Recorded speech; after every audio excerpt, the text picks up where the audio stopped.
Shalom Elohim, haleluya, puji nama Tuhan. Semangat pagi Bapak Ibu Saudara yang dikasihi Tuhan kita, Yesus Kristus. Jumpa lagi bersama saya Pendeta Samuel Mabuntu dalam Renungan Pagi ke 1828 hari Renungan Pagi ini mengudara. Puji Tuhan. Bapak Ibu Saudara yang dikasihi Tuhan, sebelum kita mengawali segala aktivitas kita di pagi hari ini, mari kita buka hari ini bersama Tuhan dengan mendengarkan firman Tuhan. Sebelum kita membaca, mendengarkan, dan merenungkan firman Tuhan hari ini, mari kita berdoa. Minta pimpinan Roh Kudus. Kita berdoa. Bapa di surga, berbicaralah kepada kami semua. Pakai firman Tuhan ini untuk menegur kami, menasihati kami, menguatkan kami, meneguhkan iman percaya kami, dan menuntun kami supaya kami terus berjalan di jalan Tuhan yang benar. Dan pakai firman Tuhan ini untuk memberkati kami semua. Di dalam nama Tuhan Yesus yang adalah firman Allah yang hidup, kami berdoa. Amin. Haleluya.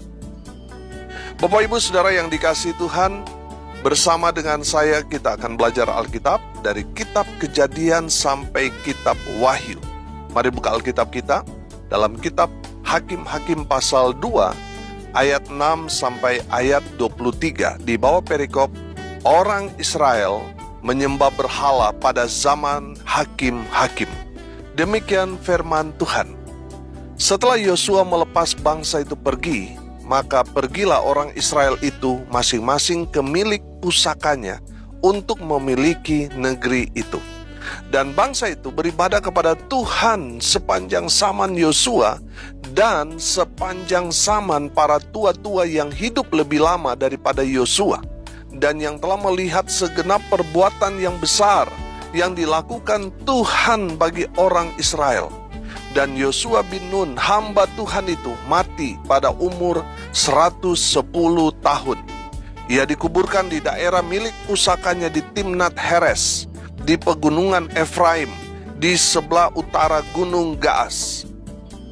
Setelah seluruh angkatan itu dikumpulkan kepada nenek moyangnya, bangkitlah sesudah mereka itu angkatan yang lain yang tidak mengenal Tuhan ataupun perbuatan yang dilakukannya bagi orang Israel.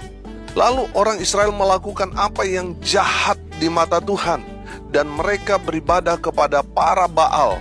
Mereka meninggalkan Tuhan, Allah nenek moyang mereka yang telah membawa mereka keluar dari tanah Mesir, lalu mengikuti Allah lain dari antara Allah bangsa-bangsa di sekeliling mereka, dan sujud menyembah kepadanya, sehingga mereka menyakiti hati Tuhan.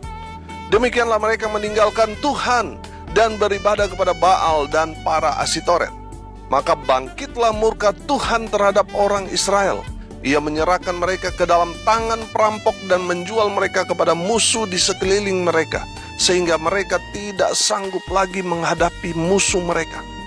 Setiap kali mereka maju, tangan Tuhan melawan mereka dan mendatangkan malapetaka kepada mereka, sesuai dengan apa yang telah diperingatkan kepada mereka oleh Tuhan dengan sumpah, sehingga mereka sangat terdesak.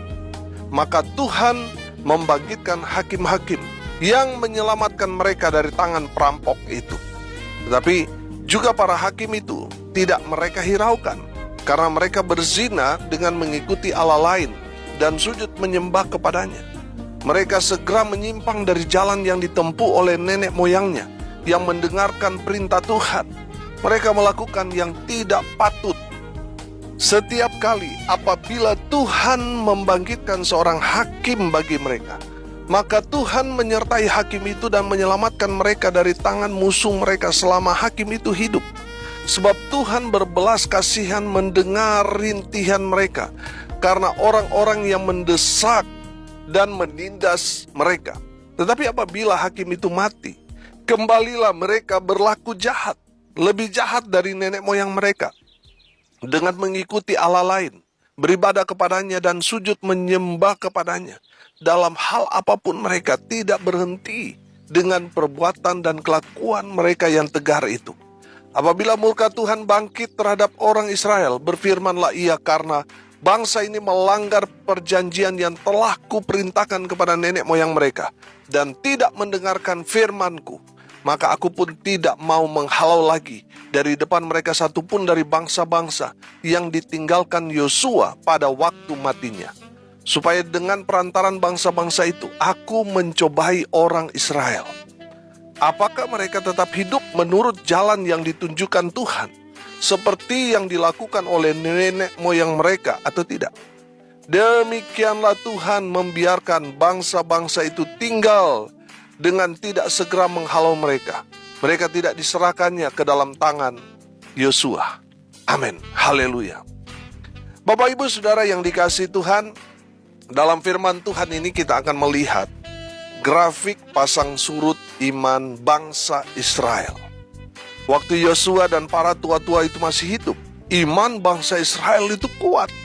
Mereka hidup dalam takut akan Tuhan karena mereka mengenal Tuhan melalui perbuatan-perbuatan yang heran dan ajaib yang Tuhan kerjakan kepada bangsa Israel.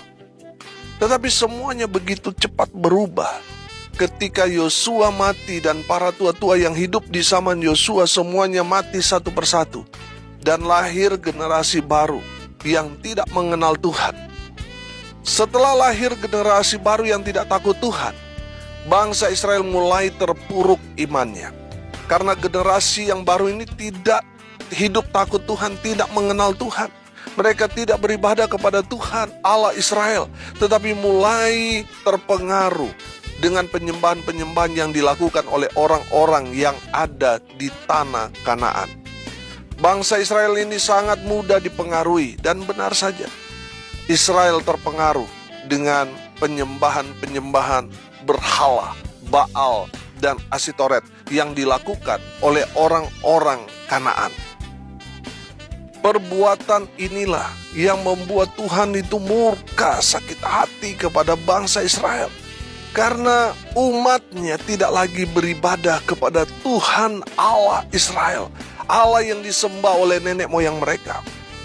Bapak Ibu Saudara yang dikasihi Tuhan, kalau saudara tidak beribadah kepada Tuhan, lalu gembala saudara menegur saudara karena saudara tidak beribadah di hari Minggu, bersyukurlah saudara masih punya gembala yang menegur saudara.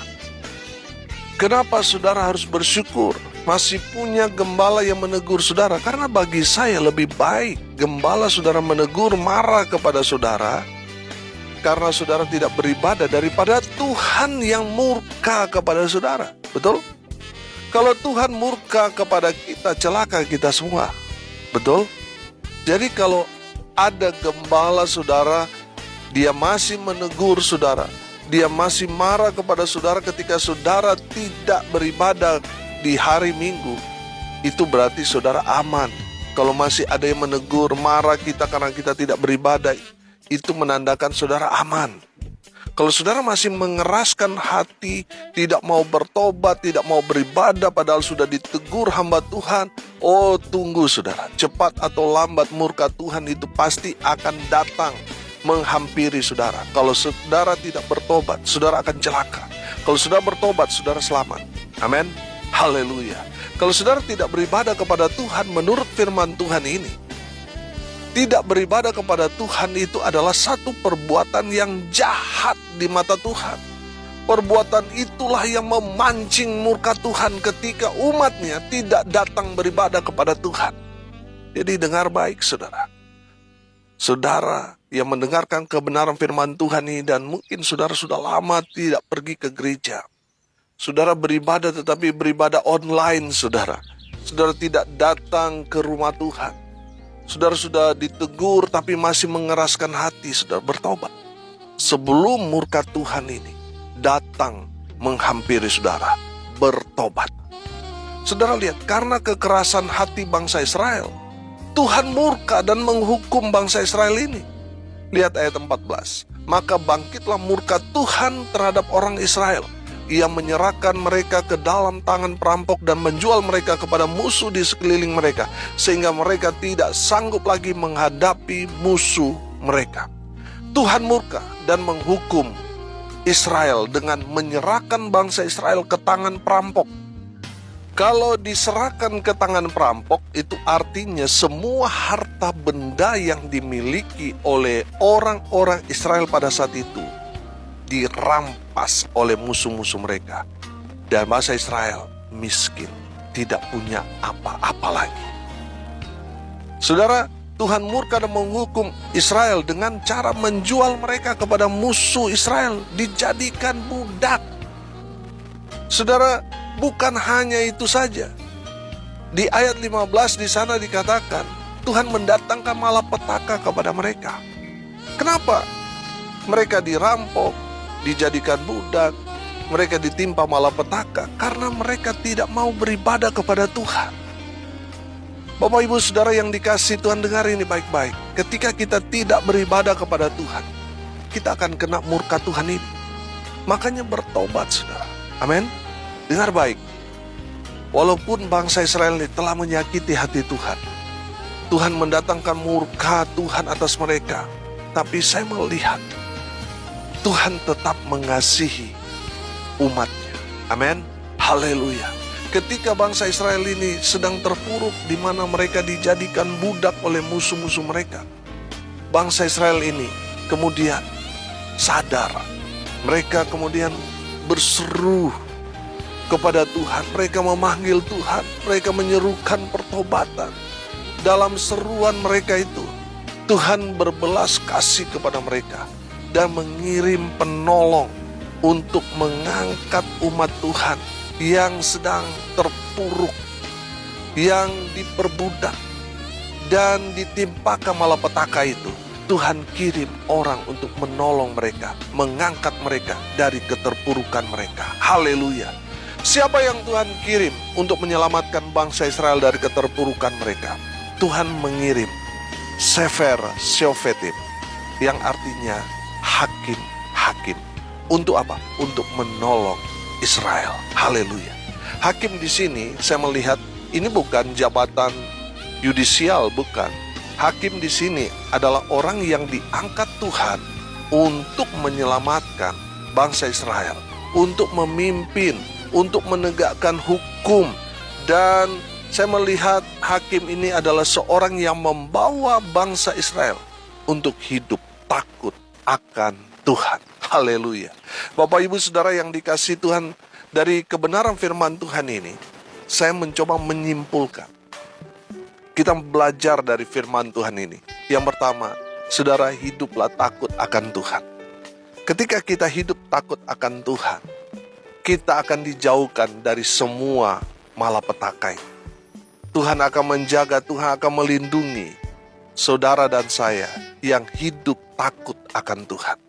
Selalu saya katakan, hidup takut akan Tuhan itu artinya kita takut berbuat dosa. Karena kita tahu ada akibatnya ketika kita berbuat dosa. Ada konsekuensi yang akan kita alami ketika kita hidup dalam dosa.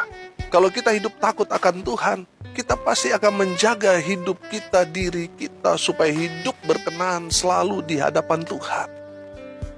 Saudara, kalau kita hidup takut akan Tuhan, kita akan melakukan semua hal yang berkenan di mata Tuhan. Dan kita tidak akan melakukan hal-hal yang menyakiti hati Tuhan seperti yang dilakukan bangsa Israel.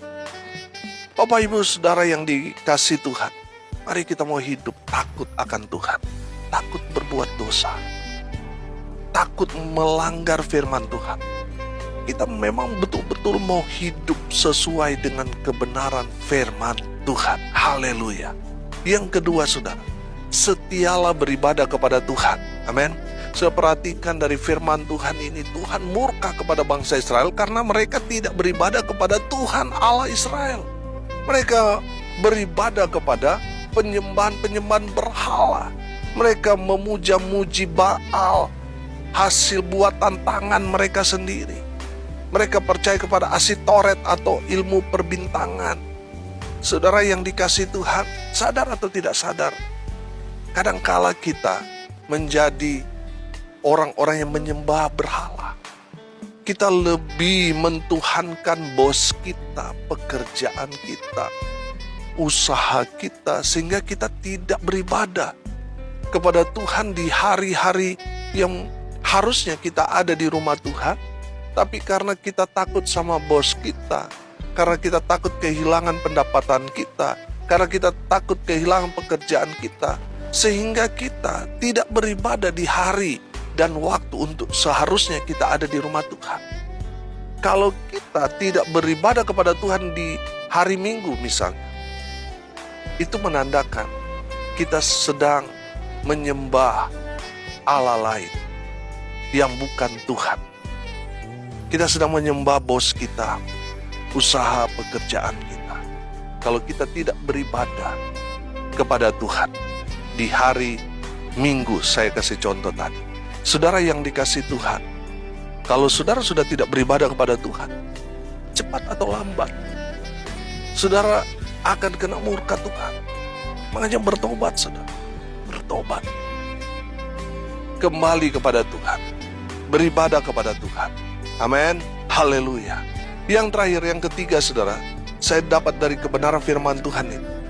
Kalau saat ini saudara sedang terpuruk, saudara sedang mengalami kesusahan karena dosa kesalahan, saudara tidak hidup takut Tuhan, saudara tidak beribadah kepada Tuhan, dan akhirnya saat ini saudara bangkrut, saudara sakit, saudara mengalami satu pergumulan yang berat dalam kehidupan saudara. Saya mau kasih tahu, Tuhan mengasihi saudara. Sama seperti Tuhan mengasihi bangsa Israel yang sudah berbuat jahat di mata Tuhan, yang membuat Tuhan marah. Tapi saya melihat Tuhan tetap mengasihi umatnya. Mungkin saat ini saudara, keluarga besar saudara sudah menolak saudara, sudah menghapus saudara dari ikatan keluarga, mungkin sudah terbuang dan sebagainya. Saudara, saya mau bilang, Tuhan mengasihi saudara. Tuhan Yesus mengasihi saudara. Amin. Ketika saudara sadar, bertobat, berseru kepada Tuhan, Tuhan akan kirim orang untuk menolong saudara. Tuhan akan mengirim orang untuk menyelamatkan saudara. Tuhan akan kirim orang untuk mengangkat saudara dari keterpurukan. Haleluya. Bapak Ibu Saudara yang dikasihi Tuhan, saudara perhatikan ketika kita betul-betul mengalami satu pergumulan hidup yang luar biasa, kemudian kita sadar, kita memanggil nama Tuhan, kita minta tolong kepada Tuhan. Saya perhatikan, tiba-tiba ada orang yang datang untuk menolong kita. Saya mau tanya, saudara pernah alami itu? Saudara pernah alami itu? Katakan amin. Haleluya. Saudara, itulah bukti kemahakuasaan Tuhan.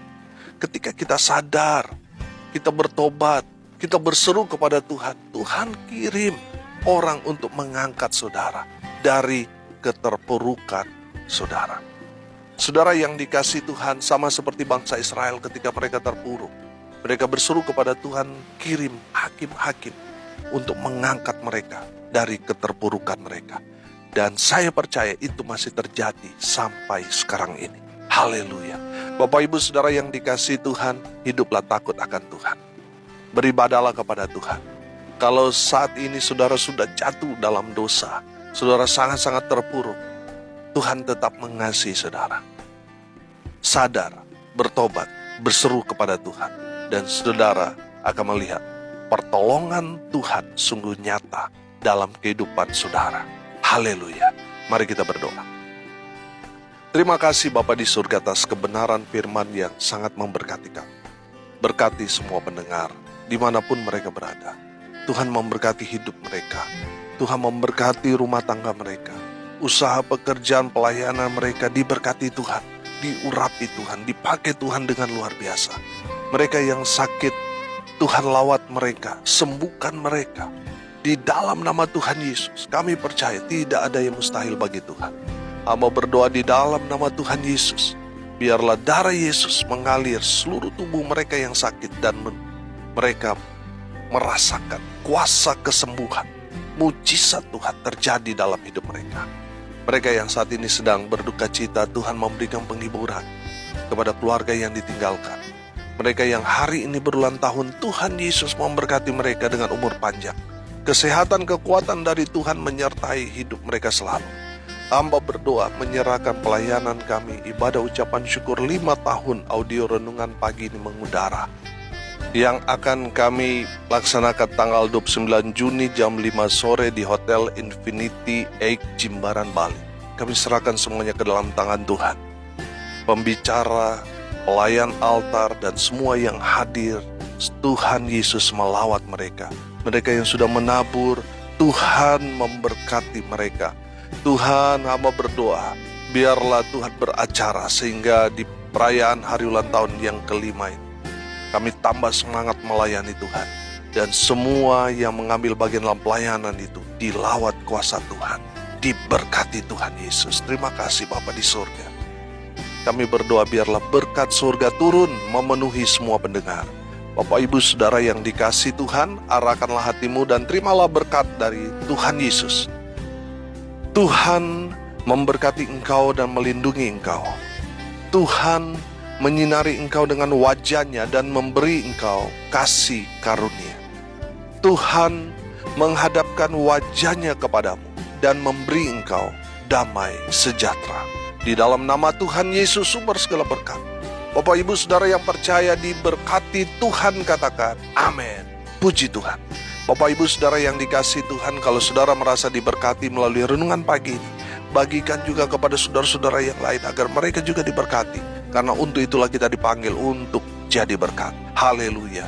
Bapak Ibu Saudara yang pendengar yang setia dimanapun saudara berada, saya mengundang saudara untuk datang di dalam ibadah ucapan syukur 5 tahun audio renungan pagi ini mengudara tanggal 29 Juni 2023 di Hotel Infinity Egg Jimbaran, Bali.